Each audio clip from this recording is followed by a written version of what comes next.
Before I begin, I would like to ask a couple of questions. How many of you guys check the nutrition labels before using a product? Wow, a lot of you. How many of you guys check for sugars?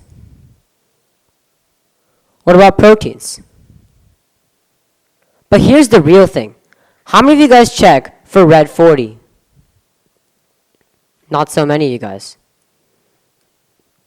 When I was young, I would consume all types of candies and chocolates without any knowledge of what it was I was consuming.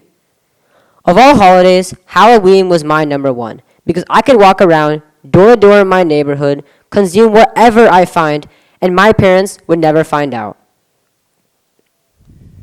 As I got older, it finally struck to me that I should realize what it is I'm consuming.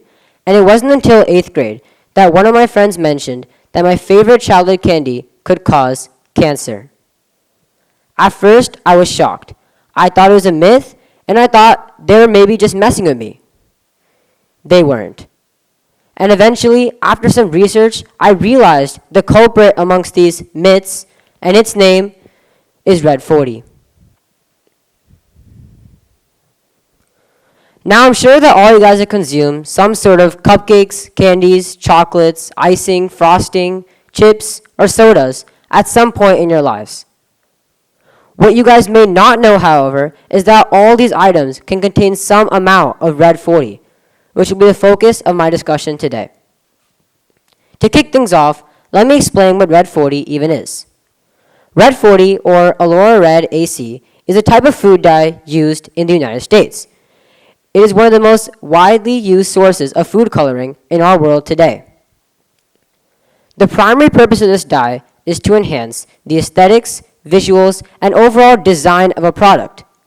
However, Red 40 is not known to enforce the flavor of a product, which is something that even I found surprising. So now you may think, why is Red 40 even used? Red 40 is used due to its vibrant and long-lasting color to make it extra appealing and eye-catching for individuals like us. Think about it this way. You go to a grocery store and you see two cakes. The first one is a bland chocolate cake with some plain organic icing, while the other is a red velvet cake with cherries, sprinkles, and red coloring surrounding it. Which one is more appealing to you? Red velvet, right? Additionally, Red 40 is much more cost-effective than other healthier alternatives. According to Prepared Foods, it can be at least 5 times cheaper than other natural colorants like beet powder. Companies today tend to prioritize the cost and appearance of a product rather than the long-term health concerns, which is why Red 40 is used far more than other natural colorants. But why is Red 40 such a problem? Red 40 is derived from petroleum and contains benzene, a substance prone to causing cancer. According to the National Library of Medicine, there has been a rise in early onset colorectal cancer in young adults in the past 40 years. Additionally, Cleveland Clinic has found tumor growth in animals due to consumption of these dyes. Amen Clinics has also found a linkage between consumption of artificial food dyes and ADHD in children, and for kids without ADHD, it led to hyperactivity within them. Evidence of this study is shown as students with ADHD removed Red 40 and other food dyes from their diet and immediately saw they could stop taking medications completely, which shows how much of an impact those dyes made towards their ADHD. Other side effects of this dye may include, but not limited to, asthma, allergic reactions, skin irritation, and watery eyes.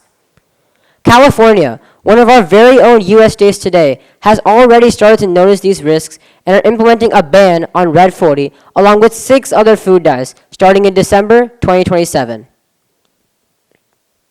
Now you may think, Red 40 is not the only food dye out there? Yes. You may have heard of other dyes such as Yellow 5, Yellow 6, Blue 1, Blue 2, and Red 3. These are all synthetic dyes used in the United States today. But what makes Red 40 stand out? Red 40 is one of the 3 dyes that make up 90% of all food dyes used in the United States, and specifically, it is the most used dye among them. More than 94% of all Americans above the age of 2, that means me and you, consume red 40. Additionally, over 40% of all foods marketed towards children contain such dyes. These are some big numbers, and here's another big number. More than 36,000 foods produced in the United States today contain red 40, making it one of the most widespread and dangerous dyes out there. Now I know I spoke a lot about the problems, but let's not forget, there are solutions as well. First, the fastest, most easiest solution is to read the nutrition labels. Upon reading these labels, you will find that there are actually many companies today implementing alternatives to this dye. This boba packet is a prime example of a product using beet powder for color as an alternative to red 40. Other companies may use things such as beet juice, cranberry juice, and fresh fruit to not only make the product more healthy, but to also provide the same red coloring as red 40 would. Additionally, you can spread awareness. It doesn't have to be big, it can start off small as well. You can tell your family, friends, and relatives. Eventually, you can make a whole speech like I am today. Whatever you can do will help and will show a big change in our community. Now I know it can be scary, shocking, and even surprising that so many foods we consume today contain red 40. But it's important to know there are still many things you can do to limit yourself from the dye, and there are still many treats today not actually using the dye. USA Today also claims that red 40, if consumed in small amounts, may not pose such a threat. However, considering the possible outcomes of the dye, it's important to limit the usage to the greatest extent as possible.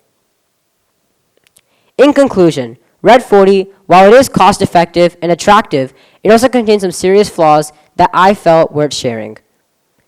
Now, I'm not saying you should go to your pantry and clear out every single red item you see. Rather, you should be more aware of what you're consuming, and you will find there are actually many products today not using the dye. So next time you want to put that maraschino cherry on your cake, maybe try a fresh one. Or if you want to have pink lemonade after dinner, maybe have normal lemonade. Whatever you can do will not only help yourself, but the people around you as well. So join me today in my effort to build a better future for us all to live in. Thank you.